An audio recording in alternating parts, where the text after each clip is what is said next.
Target with study Prayagraj channel में आप सभी का स्वागत है। आज के इस वीडियो में हम समझेंगे कि बाल केंद्रित शिक्षा क्या है और समावेशी शिक्षा क्या है। बाल केंद्रित शिक्षा शिक्षण का वह उपागम है जिसमें शिक्षा के प्रत्येक पहलू का निर्धारण बालक को ध्यान में रखकर किया जाए। बाल केंद्रित का मतलब बालक के ऊपर केंद्रित जो शिक्षा हो, अर्थात कोई भी हम कार्य करें तो बालक के मानसिक पटल को और ध्यान में रखते हुए हमको कार्य करना है। हमको बालक के हिसाब से कार्य करना है। जब हम बालक के हिसाब से कोई कार्य करते हैं पठन पाठन का, तब उस तरह की शिक्षा को बाल केंद्रित शिक्षा कहा जाता है। बाल केंद्रित शिक्षा की आवश्यकताएं हैं कि हर बालक को शिक्षा का संवैधानिक अधिकार है ताकि वह अपना चौमुखी विकास कर सके। अतः शिक्षा व्यवस्था ऐसी होनी चाहिए कि बालक के अधिकार का हनन न हो। बाल केंद्रित शिक्षा में छात्र अध्यापक अनुपात 1:10 का होता है, अर्थात एक अध्यापक रहेगा, उसके अंडर में अधिकतम 10 छात्र रहेंगे।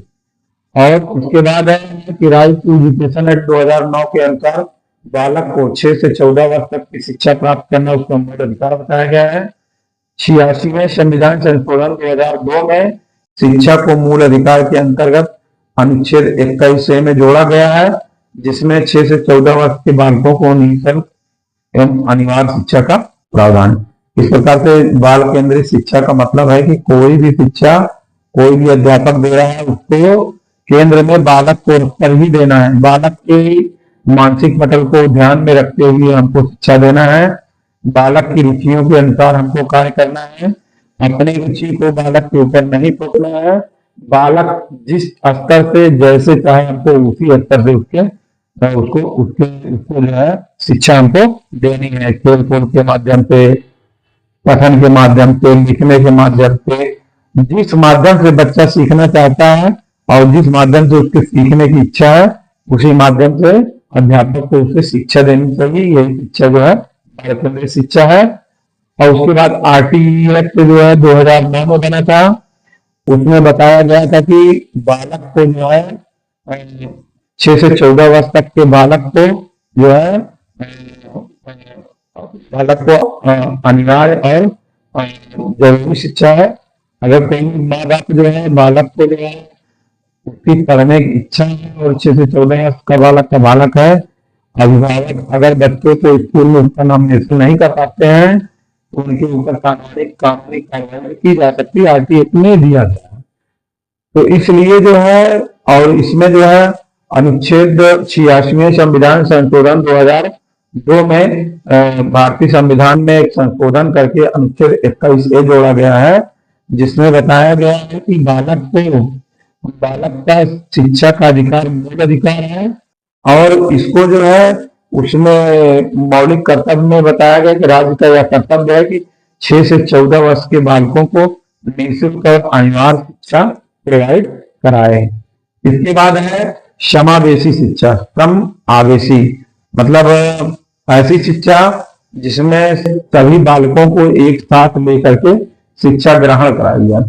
यह वास्तव में वह विद्यालयी शिक्षा व्यवस्था है जिसमें विद्यार्थियों की उनकी शारीरिक, बौद्धिक, सामाजिक, भाषागत, आर्थिक और विशिष्टता आदि को न ध्यान में रखते हुए उन्हें एक साथ गुणवत्तापूर्ण पढ़ाने पर बल देती है। इस प्रक्रिया को शिक्षा में समाकलन के नाम से जाना जाता है तथा शिक्षा को समावेशी शिक्षा का मतलब होता है हम जो है ऐसे बच्चे जो विशेष आवश्यकता वाले बच्चे हैं, जैसे विकलांग बच्चे हैं, दृष्टिबाधित बच्चे हैं, नेत्रबाधित बच्चे हैं या अन्य प्रकार के मानसिक विकलांग है, इन सभी बच्चों को हम सामान्य बच्चों के साथ ही इनको शिक्षा ग्रहण कराएंगे। ऐसा नहीं है कि इस तरह के बालक है तो उनको हम अपने क्लास में अलग कराएंगे।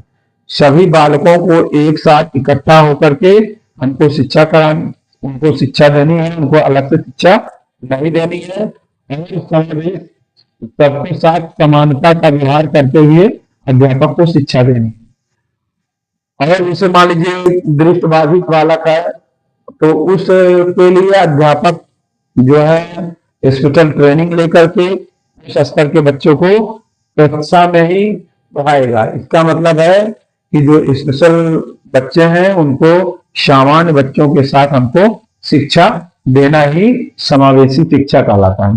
इसकी विशेषता है, इसमें विशेष आवश्यकता वाले छात्र अपना अधिकतर समय सामान्य बालकों के साथ व्यतीत करते हैं। एकीकृत शिक्षा को समावेशी शिक्षा का पर्याय माना जाता है। एकीकृत शिक्षा के संप्रत्यय में विकलांग एवं विशेष शैक्षिक आवश्यकता वाले छात्रों को समाज की मुख्य धारा में शामिल करने का प्रयास किया जाता है। शिक्षा में सफल समावेशन के लिए 3 प्रमुख क्रियाकलाप मुख्य भूमिका।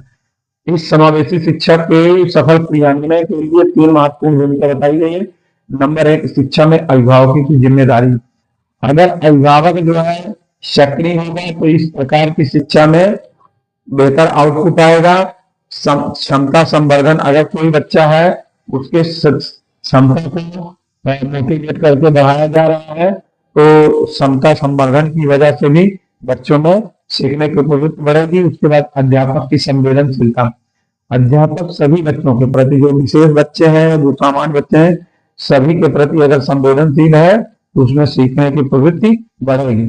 उसके बाद जो है समावेशी शिक्षा में अंतरराष्ट्रीय स्तर पर कुछ प्रयास किए गए हैं।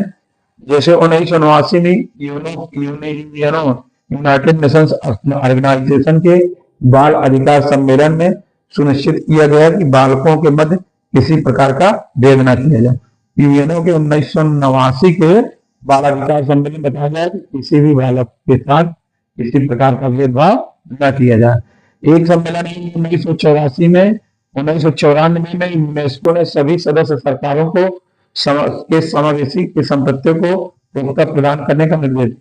1994 में यूनेस्को द्वारा यह निर्देशित किया गया कि उसके सदस्य थे कि अपने सरकार, अपने राज्य, स्टेट सरकार या गवर्नमेंट में समावेशी शिक्षा को प्रमुखता से लागू करें, जो है यूनेस्को की गाइडलाइन थी।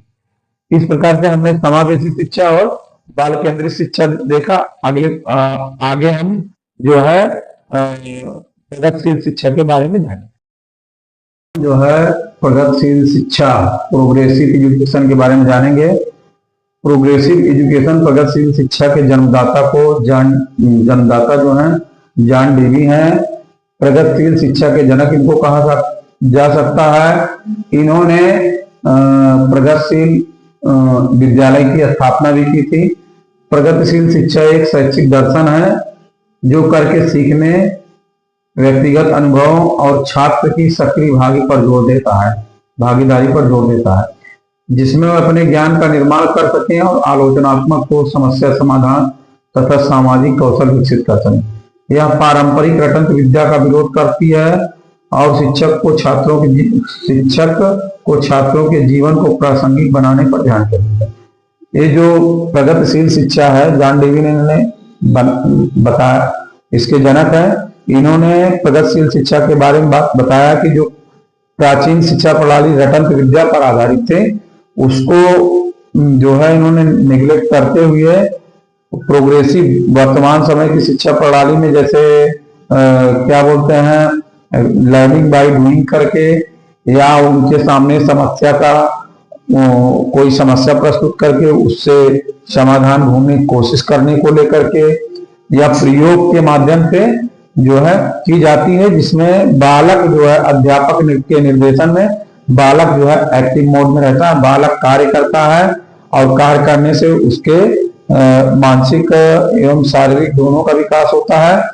जैसे खेल कूद के मैदान में अगर कोई कार्य करता है तो उसका शारीरिक विकास होता है, और जैसे प्रयोग के द्वारा कोई कार्य करता है तो उसमें उसका मानसिक विकास होता है। तो प्रोग्रेसिव का मतलब होता है प्राचीन रटंत्र विद्या का त्याग करके नवीन प्रयोग आधारित शिक्षण विधि को अपनाना, जिसमें जो है आलोचनात्मक चिंतन है, समस्या समाधान कौशल है, इन सब चीजों का उसमें आता है।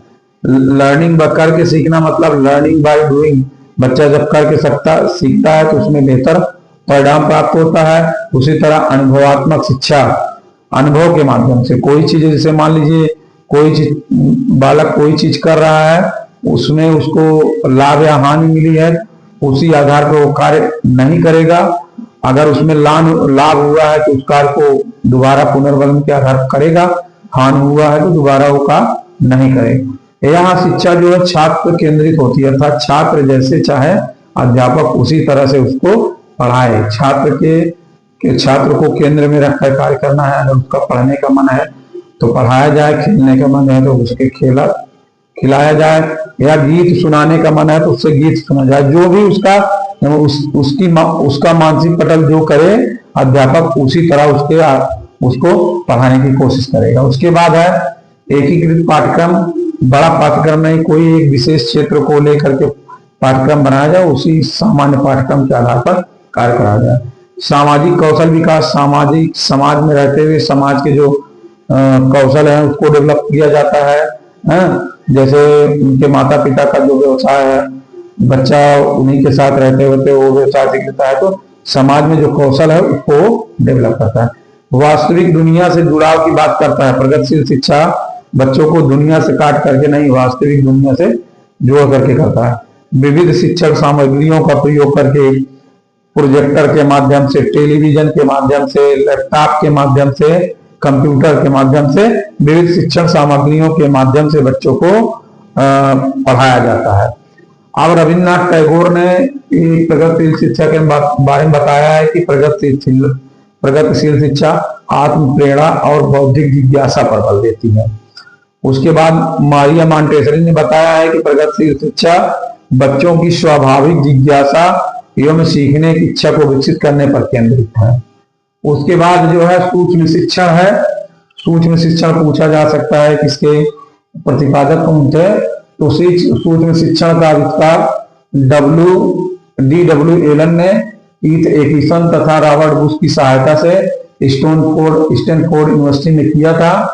D.W. एलन ने बताया कि सूक्ष्म शिक्षण समझ शिक्षण को लघु क्रियाओं में बांटना, मतलब पूरी शिक्षण व्यवस्था की छोटी प्रक्रिया में बांट करके करना सूक्ष्म शिक्षण है। B.M. सोल के अनुसार सूक्ष्म शिक्षण कम अवधि शिक्षण क्रियाओं वाली प्रविधि, कम थोड़े टाइम के लिए होती है। सूक्ष्म शिक्षण एक ऐसी तकनीक है जिसका उद्देश्य शिक्षक उम्मीदवारों को वास्तविक कक्षा व्यवस्था के लिए तैयार करना। मतलब सूक्ष्म शिक्षण का मतलब है कोई बालक शिक्षक बनना चाह रहा है तो पहले उसको छोटी मोटी ट्रेनिंग दे करके कि आप सूक्ष्म शिक्षण के माध्यम से आप यहाँ पे बोलने का तरीका, पढ़ाने का तरीका थोड़ा जान जाएगा, तो जब जाएगा उसको पूरी शिक्षण योजना के अनुसार कार्य करना पड़ेगा, तो बालक उसको बेहतर तरीके से करेगा।